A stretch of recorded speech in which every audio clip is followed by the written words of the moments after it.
ಈಗಾಗಲೇ ಸಚಿವರುಗಳು ಮಾತಾಡಿದ್ದಾರೆ, ಮಂಜುನಾಥ್ ಕೂಡ ಮಾತಾಡಿದ್ದಾರೆ. ಇವತ್ತು ಬರಚುಕ್ಕಿ ಜಲಪಾತೋತ್ಸವ 2024 ಇದನ್ನ ಅತ್ಯಂತ ಸಂತೋಷದಿಂದ ಉದ್ಘಾಟನೆಯನ್ನ ಮಾಡಿದ್ದೇನೆ.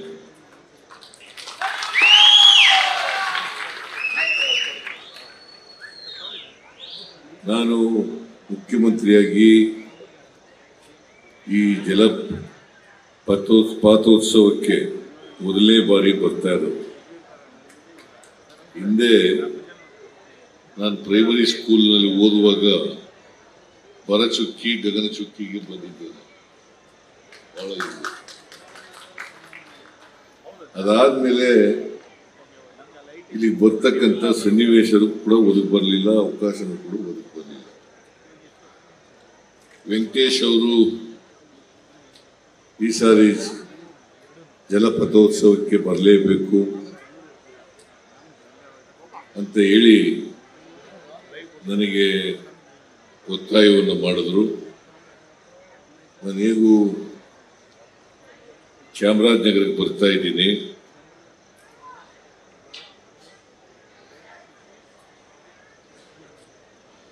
ದಿವಂಗತ ಬಿ ರಾಚಯ್ಯನವರ ಸ್ಮಾರಕ ನಿರ್ಮಾಣ ಮಾಡಿದರೆ ಅದರ ಉದ್ಘಾಟನೆಗೆ ಬರ್ತಾ ಇದ್ದೀನಿ. ಅವತ್ತೇ ಇಟ್ಕೊಳ್ಳಿ ಅಂತ ಹೇಳಿದ್ದೆ. ಹಾಗಾಗಿ ಇವತ್ತು ಬರಚುಕ್ಕಿ ಜಲಪಾತೋತ್ಸವ, ಜಲಪಾತ ಅದರ ಉತ್ಸವ, ಆ ಕಾರ್ಯಕ್ರಮಕ್ಕೆ ಒಂದು ಇವತ್ತು ಈ ಸುಂದರವಾದಂಥ ರಮಣೀಯವಾದಂಥ ಪ್ರದೇಶವನ್ನು ವೀಕ್ಷಣೆ ಮಾಡತಕ್ಕಂಥ ಅವಕಾಶ ಸಿಕ್ಕಿದೆ. ಅದಕ್ಕಾಗಿ ಜಿಲ್ಲಾಡಳಿತದವರಿಗೆ ಮತ್ತು ವೆಂಕಟೇಶ್ ಅವರಿಗೆ ಧನ್ಯವಾದಗಳನ್ನು ಈ ಸಂದರ್ಭದಲ್ಲಿ ಹೇಳಲಿಕ್ಕೆ ಬಯಸ್ತಾ ಇದ್ದೀನಿ. ಚಾಮರಾಜನಗರ ಪ್ರವಾಸೋದ್ಯಮಕ್ಕೆ ಹೆಚ್ಚು ಅವಕಾಶಗಳಿರ್ತಕ್ಕಂಥ ಒಂದು ಜಿಲ್ಲೆ.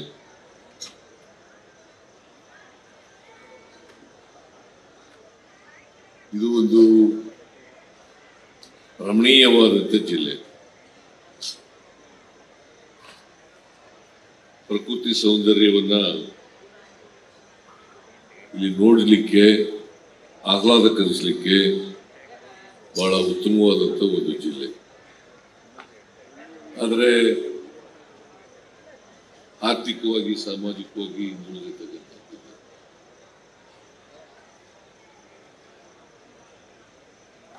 ನನಗೆ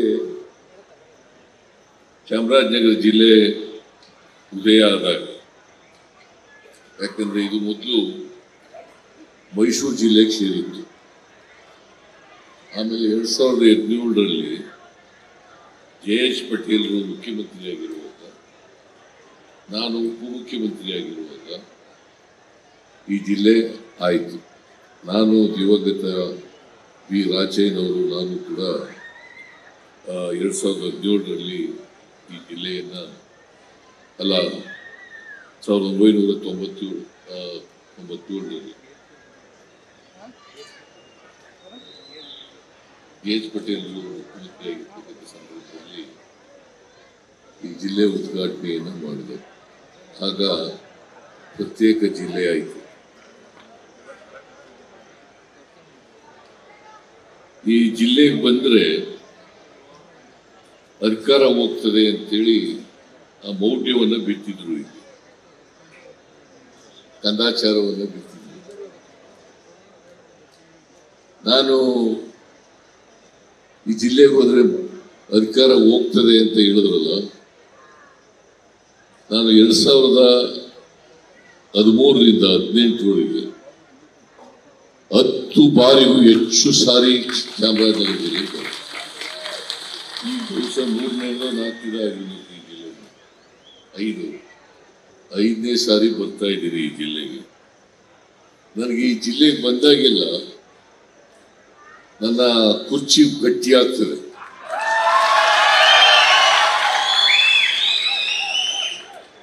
ಬಹಳ ಜನ ನನ್ನ ಕುರ್ಚಿ ಅಲ್ಲಾಡಿಸ್ಲಿಕ್ಕೆ ಇಟ್ಕೊಂಡು ಅಲ್ಲಾಡಿಸ್ತಾರೆ. ಏನು ಮಾಡಕ್ಕಾಗಲ್ಲ, ಏನು ಮಾಡಕ್ಕಾಗಲ್ಲ. ಮಂಜುನಾಥ್ ಬಹಳ ಜನ ನೀನಲ್ಲ, ಬೇರೆಯವರು ಇಟ್ಕೊಂಡು ಅಲ್ಲಾಡಿಸ್ತಾ ಇರ್ತಾರೆ. ಅವ್ರು ಅಲ್ಲಾಡಿಸ್ತೇ ಇರಲಿ, ನಾನು ಈ ರಾಜ್ಯದ ಅಧಿಕಾರದ ಚುಕ್ಕಾಣಿಯನ್ನ ಹಿಡ್ಕೊಂಡು ನಡೆಸ್ತಕ್ಕಂಥ ಈ ಸಮಾಜದಲ್ಲಿರ್ತಕ್ಕಂಥ ಬಡವರು ಯಾರಿದ್ದಾರೆ,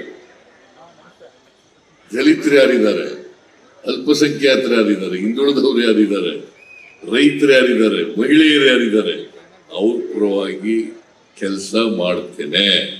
ಅವೆಲ್ಲ ಜನರು ಕೂಡ ಅನುಕೂಲವಾಗಿ ನಿಲ್ತಾರೆ.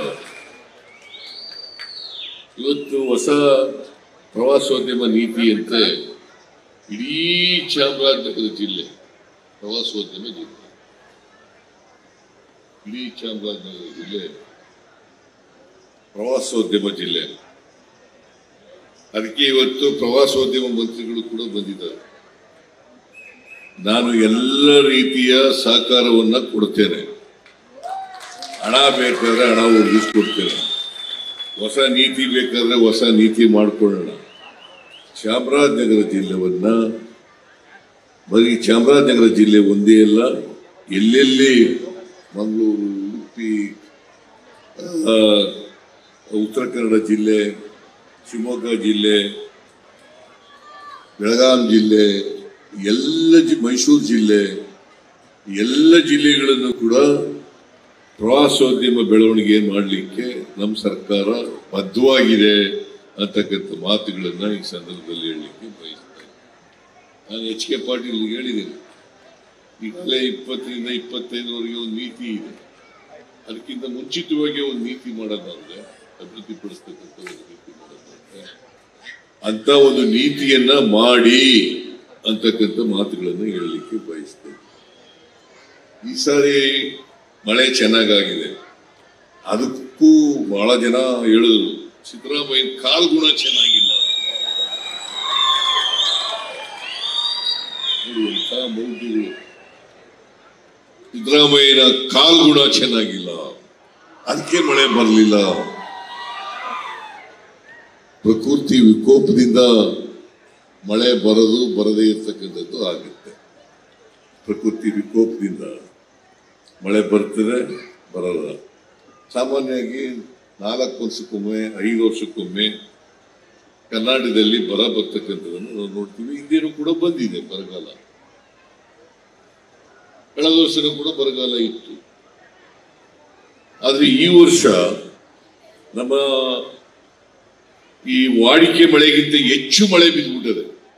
ಈಗ ನೋಡಿ, KRS ಗಲಾಟೆ ನಮಗೂ ತಮಿಳುನಾಡಿಗೂ ಕಳೆದ ವರ್ಷ ಬಹಳ ವಿವಾದ ನಡೀತಾ ಇತ್ತು. ನಮಗೂ ಅವ್ರಿಗೂ ವಾದ ವಿವಾದಗಳು ನಡೀತಾ ಇತ್ತು. ತಮಿಳುನಾಡಿಗೆ ನಾವು ನೀರು ಕೊಡಕ್ಕಾಗಿಲ್ಲ. ಒಟ್ಟು 81 TMC ನೀರು ಮಾತ್ರ ಕೊಡ್ಲಿಕ್ಕೆ ಸಾಧ್ಯ. ನಾವು ಸುಪ್ರೀಂ ಕೋರ್ಟ್ನವರ ಆದೇಶದ ಪ್ರಕಾರ 177.25 TMC ನೀರನ್ನು ಕೊಡಬೇಕು. ಈಗಾಗಲೇ ನಾನು ಕೇಳಿದೆ ಚೀಫ್ ಇಂಜಿನಿಯರಿಗೆ, ಕಾವೇರಿ ನೀರಾವರಿ ನಿಗಮದ ಅಧ್ಯಕ್ಷರಿಗೆ ಕೇಳಿದೆ. ಈಗಾಗಲೇ 149 TMC ನೀರು ಹೋಗ್ಬಿಟ್ಟಿದೆ ಬಿಳಿಗುಂಟು. ಇನ್ನು ಬರೀ 28 TMC ಕೊಟ್ಬಿಟ್ಟು ಈ ವರ್ಷದ ಮುಗಿದೋಯ್ತು. ಸೊ KRS ಮತ್ತೆ ಕಬಿನಿ ಜಲಾಶಯಗಳು ತುಂಬಿರೋದ್ರಿಂದ ಇದು ಕೂಡ ಬರಚುಕ್ಕಿನೂ ಕೂಡ ತುಂಬಿ ಅಂತ. ಬರಚುಕ್ಕಿ ನಲಿತ ನಡಿ ಇರ್ಬೇಕಾದ್ರೆ, ಅದರ ಸೊಗಸು ನಾವು ಕಾಣಬೇಕಾದ್ರೆ ಕಬಿನಿ ಮತ್ತು KRS ತುಂಬಬೇಕು. ಈ ವರ್ಷ ತುಂಬಿರೋದ್ರಿಂದ ಬರಚುಕ್ಕಿ ಇವತ್ತು ಆಕರ್ಷಣೀಯವಾಗಿ ಕಾಣಲಿಕ್ಕೆ ಸಾಧ್ಯ ಆಗ್ತದೆ. ಅದಕ್ಕೋಸ್ಕರವಾಗಿ ಇವತ್ತು ಬರಚುಕ್ಕಿ ಜಲಪಾತೋತ್ಸವವನ್ನು ಮಾಡ್ತಾ ಇದ್ದೀವಿ. ಜಲಪಾತ ಪ್ಲಸ್ ಉತ್ಸವ, ಅದು ಜಲಪಾತೋತ್ಸವ ಆಗ್ಬಿಡದೆ. ಸೊ ಅದರಿಂದ ಇಂಥ ಒಂದು ಜಲಪಾತ ಇರ್ತಕ್ಕಂಥದ್ದು ಇದು ಚಾಮರಾಜನಗರ ಜಿಲ್ಲೆಯಲ್ಲಿದೆ. ಅನೂರು ಕಾನ್ಸ್ಟಿಟ್ಯೂನ್ಸಿ, ಚಾಮರಾಜನಗರ, ಕೊಳ್ಳೇಗಾಲ ತಾಲೂಕಿನಲ್ಲಿ. ಇದನ್ನ ನೋಡ್ಲಿಕ್ಕೆ ಬಹಳ ಜನ ಬರ್ತಾರೆ.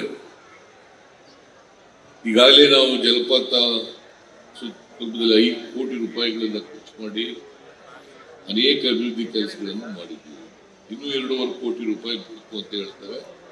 ಅದನ್ನು ಕೂಡ 2.5 ಕೋಟಿ ರೂಪಾಯಿಯನ್ನ ನಮ್ಮ ಸರ್ಕಾರ ಕೊಡುತ್ತದೆ ಅಂತಕ್ಕಂಥ ಮಾತುಗಳನ್ನ ಈ ಸಂದರ್ಭದಲ್ಲಿ ಹೇಳಲಿಕ್ಕೆ ಬಯಸ್ತೇನೆ. ಈಗ ಪಕ್ಕದಲ್ಲಿ ಗಗನಚುಕ್ಕಿ ಇದೆ,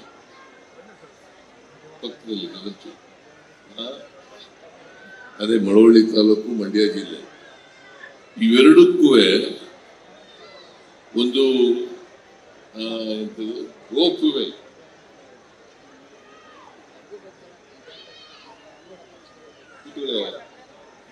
ರೋಪ್ ವೇ ಮಾಡಬೇಕು ಅಂತ ಹೇಳ್ತಾ ಇದ್ದಾರೆ.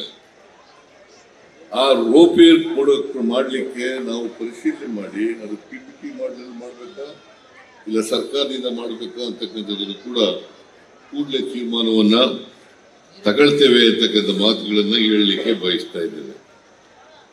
ಆಮೇಲೆ ಈ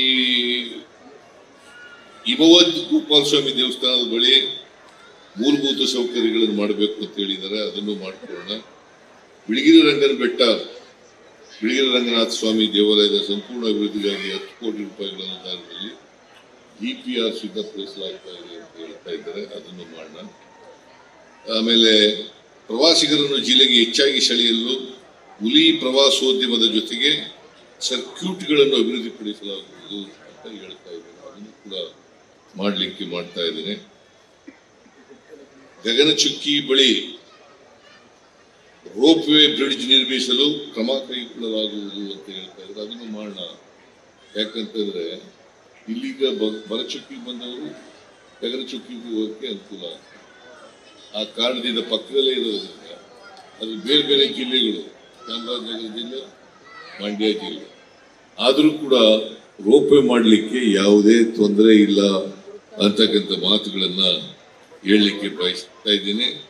ಸುವರ್ಣವತಿ ಜಲಾಶಯ, ಇಲ್ಲಿ ಸುವರ್ಣವತಿ ಜಲಾಶಯ ಇದೆ ಚಾಮರಾಜನಗರದಲ್ಲಿ. ಅಲ್ಲಿ ಜಲಸಾಹಸ ಕ್ರೀಡೆಗಳನ್ನು ಅಭಿವೃದ್ಧಿಪಡಿಸಬೇಕು ಅಂತ ಹೇಳಿದ್ದಾರೆ. ಅದನ್ನು ಕೂಡ ಮಾಡಿ. ಮಂಜುನಾಥ್ ಕಾನ್ಸ್ಟಿಟ್ಯೂನ್ಸಿನಲ್ಲಿ ಈ ಬರಚುಕ್ಕಿ ಇದೆಯಲ್ಲ, ಇದರ ಅಭಿವೃದ್ಧಿ ಸಂಪೂರ್ಣ ಮಾಡಿಸಿ ಹೆಚ್ಚು ಪ್ರವಾಸಿಗರನ್ನ ಕಳೀತಕ್ಕಂಥ ಜನ ನೋಡ್ಲಿಕ್ಕೆ ಬರ್ತಕ್ಕಂಥ ಹೆಚ್ಚು ಜನ ಮಾಡಲಿಕ್ಕೆ ಕರ್ನಾಟಕದಲ್ಲಿ ಪ್ರವಾಸೋದ್ಯಮ ಮಾಡಲಿಕ್ಕೆ ಹೇರಳವಾದಂಥ ಅವಕಾಶಗಳಿದ್ದಾವೆ. ಆದರೆ ನಾವು ಅದನ್ನು ಉಪಯೋಗಿಸ್ಕೊಳ್ತಕ್ಕಂಥ ಪ್ರಯತ್ನವನ್ನ ಮಾಡಿಲ್ಲ. ನಮ್ಮ ಸರ್ಕಾರ ಮಾಡ್ತದೆ. ನಾನು HK ಪಾಟೀಲ್ ಹೇಳಿದ್ದೀನಿ, ಇದಕ್ಕೆ ಒಂದು ಹೊಸ ನೀತಿಯನ್ನ ಮಾಡಿ ಪ್ರವಾಸೋದ್ಯಮವನ್ನ ಅಭಿವೃದ್ಧಿಪಡಿಸ್ತಕ್ಕಂಥ ಕೆಲಸವನ್ನು ಮಾಡಬೇಕು. ಯಾಕಂದ್ರೆ ಜಗತ್ತಿನಲ್ಲಿ ಅನೇಕ ರಾಷ್ಟ್ರಗಳು ಪ್ರವಾಸೋದ್ಯಮದಿಂದ ಬದುಕಿದವು. ಅವರ ಮೇಜರ್ ಆಗಿ ಅವರ ಆದಾಯ ಪ್ರವಾಸೋದ್ಯಮದಿಂದ ಬರ್ತಕ್ಕಂಥದ್ದನ್ನು ಕೂಡ ನಾವು ನೋಡ್ತಾ ಇದ್ದೀವಿ. ಕರ್ನಾಟಕ ರಾಜ್ಯನೂ ಕೂಡ ಪ್ರವಾಸೋದ್ಯಮಕ್ಕೆ ಸೂಕ್ತವಾದಂಥ ರಾಜ್ಯ. ಅದನ್ನ ಎಲ್ಲ ಅವಕಾಶಗಳು ಕೂಡ ಇದ್ದಾವೆ.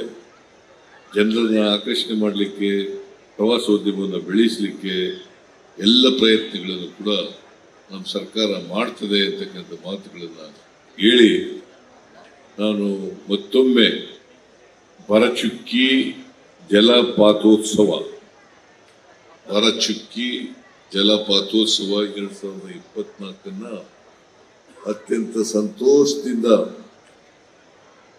ಉದ್ಘಾಟನೆ ಮಾಡಿ ಇದರ ವೀಕ್ಷಣೆಯನ್ನ ಜನರು ಪಡೆಯಬೇಕು, ಹೆಚ್ಚು ಹೆಚ್ಚು ಜನರು ಬಂದು ನೋಡಬೇಕು ಅಂತ ಹೇಳಿ ಆಶೆ ನನ್ನ ಮಾತುಗಳನ್ನು ಮುಗಿಸ್ತೇನೆ. ಜೈ ಹಿಂದ್, ಜೈ ಕರ್ನಾಟಕ. ನ್ಯೂಸ್ ಫಸ್ಟ್ ನಿರ್ಭೀತಿಯಿಂದ ನಿಮ್ಮ ಪರವಾಗಿ.